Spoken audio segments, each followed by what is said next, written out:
Une église fondamentaliste adhère aux fondamentaux de la foi. Ces églises croient en l'infaillibilité biblique et rejettent le libéralisme théologique et le modernisme culturel. Il existe un chevauchement car certaines églises traditionnelles et évangéliques peuvent également être classées comme fondamentalistes.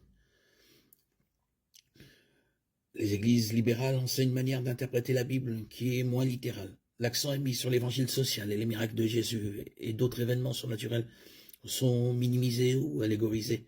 La théologie libérale est plus courante parmi les principales confessions religieuses. Il y a les églises baptistes, qui peuvent être aussi évangéliques, fondamentalistes ou libéraux, qui comprennent 300 à 400 millions d'adhérents.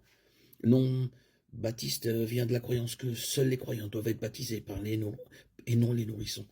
Il existe plus de 218 conventions, associations et syndicats baptistes.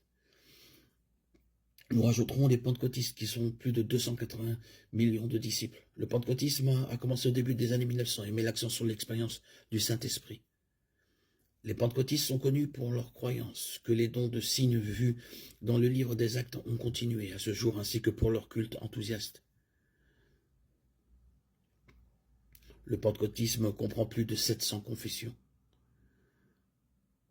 Nous pouvons parler aussi des anglicans qui comprennent 90 millions de croyants.